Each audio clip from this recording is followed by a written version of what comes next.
చెన్నై బీచ్లో తిరుగుతూ heart shape balloons, ఆ అమ్మాయి తమ్ముడు అనుకుంటా ఆ బండి తోస్తున్నాడు. ఓకే, అతని ఆ అమ్మాయికి 2 చేతులు లేవు, 2 కాళ్ళు లేవు. ఫస్ట్ ఆ అమ్మాయికి నేను థ్యాంక్స్ చెప్తున్నా. దానికి కారణం తెలుసా? అదే బీచ్లో, ఇది 97లో జరిగింది. అదే బీచ్లో నేను సూసైడ్ చేసుకుందామని వెళ్ళాను.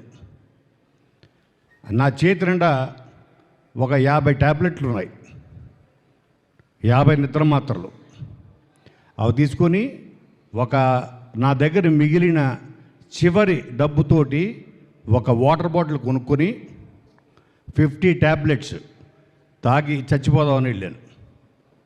ఆ అమ్మాయిని చూసిన తర్వాత నాకు మళ్ళీ జీవితం మీద ఆశ వచ్చింది. అటువంటి అమ్మాయి చేతులు కాళ్ళు లేదు, రేపేంటో తెలియదు, ఈ బెలూన్స్ అమ్ముకుంటే తప్ప ఈ రాత్రి గడవదు. అటువంటి అమ్మాయి అంత ఆనందంగా బతికితే నేనెందుకు చావాలనుకున్నా. నా ఫస్ట్ ఫెయిల్యూర్ తర్వాత ఇది. ఆ రోజు నేను కనుక ఆ అమ్మాయి నాకు కనిపించి ఉండకపోతే, నేను చూసి ఉండకపోతే ఈరోజు కోన వెంకట్ లేడు, ఇన్ని సినిమాలు లేవు, ఆ తర్వాతే నేను ఒక రైటర్గా మారా. ఆ తర్వాతే ఒక అమ్మాన తమ్ముడమ్మ రాశా, వెంకీ రాశా, ధీ రాశా, రెడ్డి రాశా, దూకుడు రాశా, ఎన్నో రాశా, అదూర్చ రాశా.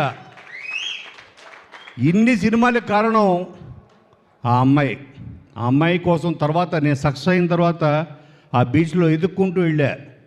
ఎన్నోసార్లు వెళ్ళినప్పుడల్లా నేను బీచ్కి వెళ్ళేవాడిని. ఏంటి, ఆ అమ్మాయి నా దృష్టిలో దేవత, నా ప్రాణం కాపాడిన దేవత.